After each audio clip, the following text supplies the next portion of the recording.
한국인의 돈 낭비는 세계 최고다. 한국인은 돈이 생기면 친구들과 어울려 탕진해버린다. 그런데 의로운 일이라면 돈을 우습게 알고 쾌척한다. 한국인의 매력은 인정이 많고 통이 크다는 것이다.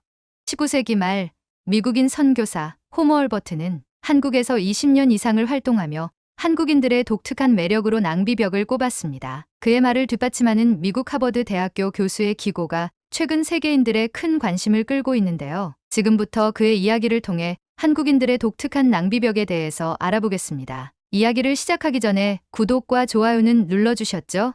감사합니다. 그럼 지금 바로 들어볼까요? 안녕하세요. 저는 하버드 대학교에서 비교 문화를 연구하고 가르치는 에드워드 스펜서입니다. 오늘은 제가 오랜 연구와 경험을 통해 알게 된 한국이라는 나라의 독특한 문화에 대해 이야기하려고 합니다. 19세기 말 미국인 선교사 호머 B 헐버트는 한국에서 활동하며 이렇게 말했습니다. 한국인은 돈을 단순히 자신을 위해 사용하는 것이 아니라 사람과 사람 사이를 잇는 수단으로 여긴다. 이 말은 제가 한국을 이해하며 발견한 모든 것을 한 문장으로 요약하는 듯합니다. 한국인에게 돈은 단지 소유의 대상이 아닙니다. 필요한 곳에 아낌없이 쓰고 타인을 돕는 데 주저하지 않는 그들의 모습은 제가 살고 있는 문화와는 많이 달랐습니다. 그렇다면 의로운 행동과 돈 낭비가 어떻게 연결될 수 있을까요? 한국인은 왜 돈을 쓰는 데 있어 그렇게도 대범하면서도 따뜻한 방식으로 실천하고 있는 걸까요? 오늘 그 답을 찾아보겠습니다. 한국인의 돈 사용 방식에는 특별한 철학이 담겨 있습니다. 돈은 단순한 소유가 아니라 가치를 창출하고 사람 사이의 관계를 이어주는 도구로 여겨집니다. 예를 들어 한국인들은 재난 상황에서 남다른 방식으로 행동합니다. 자신에게 여유가 없더라도 필요한 이들을 위해 기부하거나 도움의 손길을 내밉니다. 이런 모습은 한국 사회에서 돈이 가지는 특별한 의미를 잘 보여줍니다. 돈은 물질적인 것을 넘어선 연결과 나눔의 도구입니다. 과연 한국인은 어떤 방식으로 나눔을 실천하며 이것이 어떻게 전 세계에 감동을 주었을까요? 이제 본격적으로 그 이야기를 시작하겠습니다. 돈 낭비가 의로운 행동이 될 수 있을까요? 처음 이 질문을 들었을 때 의아함을 느끼는 분들이 많을 겁니다. 하지만 한국인의 삶을 들여다보면 이 질문에 대한 답이 점차 명확해집니다. 돈은 필요 이상의 것을 소비하거나 낭비하는 도구가 아니라 그 이상의 가치를 만들어내는 촉매제가 되곤 합니다. 한국에서는 돈을 쓰는 방식에 독특한 철학이 녹아 있습니다. 역사 속에서도 최근 사례에서도 우리는 돈을 이롭게 낭비하는 한국인의 모습을 발견할 수 있습니다. 이 행동은 단지 이타심이나 배려의 표현을 넘어서 사회적 연대를 강화하고 공동체의 가치를 지켜내는 중요한 역할을 합니다. 예를 들어 1997년 IMF 경제위기 당시 한국인들이 보여준 행동은 세계를 놀라게 했습니다. 국민들은 자발적으로 집에 있던 금을 내놓아 국가 경제를 지원했습니다. 금반지, 금목걸이, 심지어 결혼반지까지 헌납하며 나라를 돕겠다는 의지는 전 세계적으로 주목받았습니다. 이는 단순히 경제적인 지원을 넘어 공동체의 연대를 강화한 역사적 사례로 기록되었습니다. 이와 같은 정신은 현대에도 여전히 이어지고 있습니다. 예를 들어 일본 후쿠시마 원전 사고 당시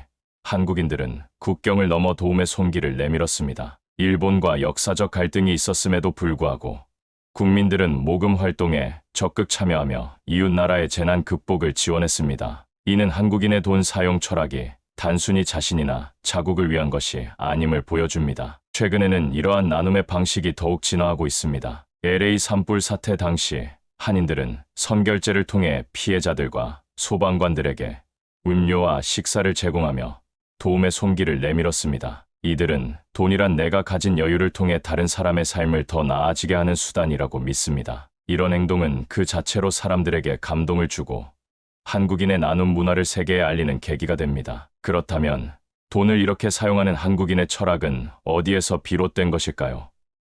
이는 한국인들의 정이라는 독특한 문화적 개념과 깊이 연결되어 있습니다. 정은 단순히 사람 간의 정서적 유대를 뜻하는 것이 아닙니다. 정은 서로의 어려움을 나누고 함께 살아가는 방법을 찾으려는 마음에서 비롯됩니다. 이 정이 돈 사용에도 고스란히 녹아들어 개인의 이익을 넘어 공동체의 발전을 추구하게 만드는 것입니다. 돈을 사용하는 방식은 단지 경제적인 선택이 아닙니다. 이는 한 나라의 가치관, 문화를 반영합니다. 한국인의 나눔 정신과 돈 사용 철학은 단지 좋은 일을 하기 위해 돈을 쓰는 차원을 넘어 그 돈이 얼마나 많은 사람들에게 영향을 미칠 수 있는지 고민하게 합니다. 바로 이 점이 전 세계를 감동시키는 이유가 아닐까요? 이제 우리는 본격적으로 사례들을 살펴보며 한국인의 나눔 문화가 어떻게 실천되고 있는지, 그리고 이것이 전 세계적으로 어떤 영향을 미쳤는지 알아볼 것입니다. 한국인의 돈 사용 철학, 그 의로운 낭비의 이야기를 통해 우리는 돈의 진정한 가치를 다시 생각해 볼 수 있을 것입니다. 한국인의 나눔과 돈 사용 철학은 최근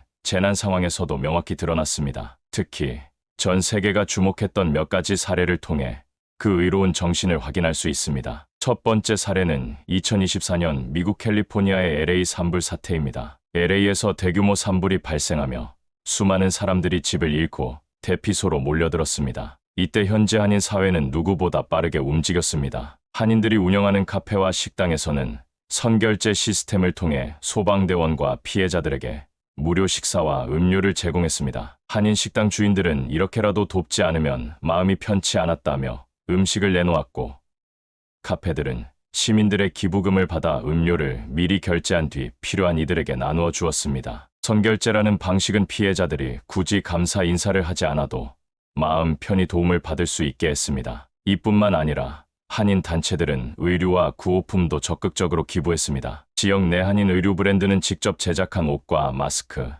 양말 등을 대피소에 전달했으며 구호 물품을 포장하고 나르는데 자원봉사로 나선 사람들도 많았습니다. 이러한 활동은 단지 금전적인 기부에 그치지 않고 필요한 곳에 직접적인 도움을 제공하는 방식으로 이어졌습니다. 두 번째 사례는 코로나19 팬데믹 당시 한국인의 기부와 봉사입니다. 코로나19가 전 세계를 강타하며 의료 시스템이 붕괴 직전까지 몰린 상황에서도 한국은 나눔을 통해 위기를 극복했습니다. 병원에서 일하는 의료진을 위해 도시락을 선결제하여 매일 제공하거나 격리된 사람들에게는 식료품을 미리 결제한 뒤 배송하는 방식으로 지원했습니다. 이런 작은 행동들이 모여 한국의 나눔 문화가 얼마나 강력한지 보여줬습니다. 세 번째 사례는 국경을 넘어선 한국인의 나눔입니다. 최근 튀르키예에서 대규모 지진이 발생했을 때 한국인들은 발빠르게 움직였습니다. 온라인 모금 플랫폼과 기부 단체를 통해 선결제를 이용한 기부금을 모았고,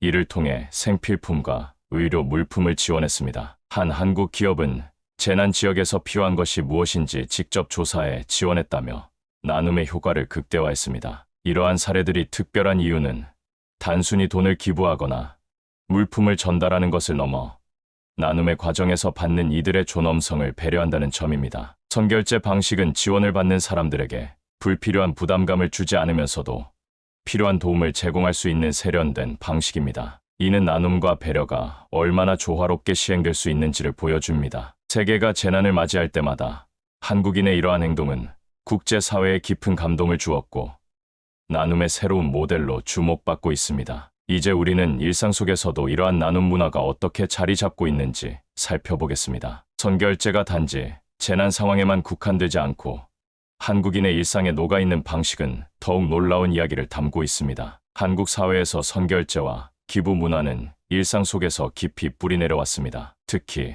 사회적 위기나 재난 상황에서는 이러한 나눔의 문화가 더욱 두드러지게 나타납니다. 최근의 비상계엄 사태에서도 이러한 모습이 뚜렷하게 드러났습니다. 2024년 12월 3일 윤석열 대통령의 갑작스러운 비상계엄 선포로 인해 전국이 혼란에 빠졌습니다. 그러나 약 155분 만에 국회가 계엄 해제안을 가결하고 대통령이 이를 수용하면서 사태는 일단락되었습니다. 이러한 급박한 상황 속에서도 시민들은 빠르게 결집하여 시위에 참여했습니다. 특히 집회 현장에서는 참가자들을 위한 다양한 지원 활동이 펼쳐졌습니다. 집회에 참여한 시민들은 서로를 돕기 위해 다양한 방식으로 지원을 제공했습니다. 예를 들어 인근 카페나 식당에서 음료나 음식을 선결제하여 집회 참가자들이 무료로 이용할 수 있도록 했습니다. 이러한 선결제 문화는 집회 참가자들에게 큰 힘이 되었습니다. 또한 일부 시민들은 집회 현장에 직접 음료수나 간식을 가져와 나누어 주기도 했습니다. 이러한 자발적인 기부와 나눔은 집회에 참여한 이들에게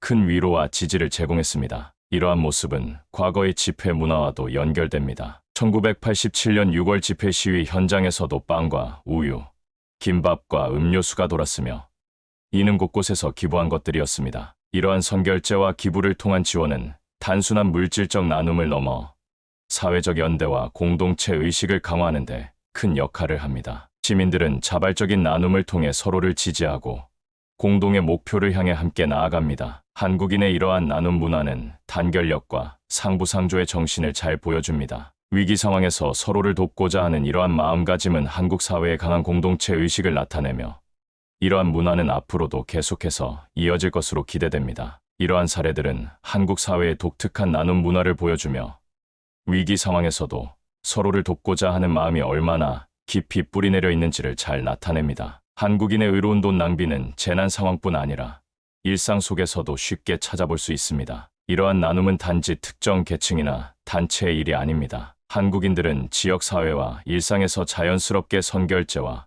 기부를 실천하며 나눔의 가치를 몸소 보여줍니다. 최근 무한항공기 참사에서도 전국 각지에서 자원봉사자와 유가족들을 위한 나눔과 기부가 줄을 이었습니다. 또 다른 예로 서울의 작은 카페에서 한 고객이 추운 겨울 길거리를 지나가는 사람들이 따뜻한 커피로 위로받길 바란다며 20잔의 커피를 선결제한 일이 있습니다. 이후 그 커피는 지나가던 사람들, 특히 노숙자와 배달 기사들에게 무료로 제공되었습니다. 이들은 따뜻한 음료를 받으며 마음의 온기를 느꼈고 이 사건은 지역사회에서도 화제가 되었습니다. 이러한 선결제 문화는 단순히 금전적 나눔을 넘어 받는 이들에게 존엄성을 유지한 채 도움을 주는 방식을 제시합니다. 사람들은 자신이 필요한 것을 자연스럽게 받아갈 수 있으며 주는 이와 받는 이 모두에게 따뜻한 기억을 남깁니다. 전통시장에서도 의로운 돈 낭비는 흔히 발견됩니다. 예를 들어 경기도의 한 전통시장에서 한 주민이 떡집에 30만 원을 선결제하며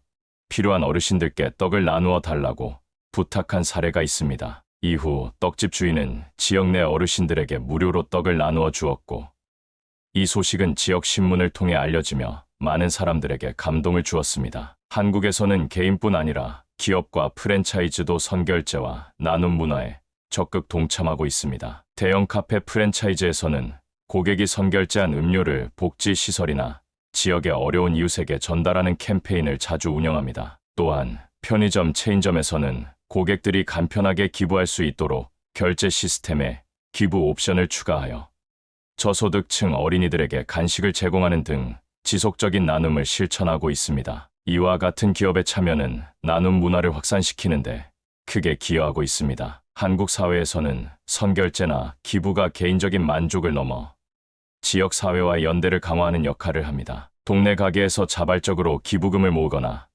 작은 마을에서 전체 주민이 함께 참여하는 기부 프로젝트가 흔히 발견됩니다. 예를 들어 강원도의 한 작은 마을에서는 모든 주민이 각자의 농산물을 조금씩 기부해 지역의 어려운 가구에 전달하는 활동을 매년 이어오고 있습니다. 이처럼 일상 속 나눔은 지역 사회의 결속력을 강화하고 공동체 의식을 높이는 데 큰 역할을 합니다. 한국인의 의로운 돈 낭비는 단순히 누군가를 돕는 행동에 그치지 않습니다. 그것은 사회 전체에 긍정적인 영향을 미치며 인간관계와 공동체의 가치를 재확인시키는 중요한 문화적 특징입니다. 이제 이러한 나눔 문화가 어떻게 과거의 역사 속에서부터 발전해 왔는지, 그리고 이를 통해 한국이 전 세계에 어떤 메시지를 전달하고 있는지 살펴보겠습니다. 나눔은 단지 물질적 지원이 아니라 한국인의 정신과 문화를 대변하는 상징적 행위임을 확인할 수 있을 것입니다. 한국인의 의로운 돈 사용과 나눔 정신은 단기간에 형성된 것이 아닙니다. 오랜 시간에 걸쳐 발전된 이 문화는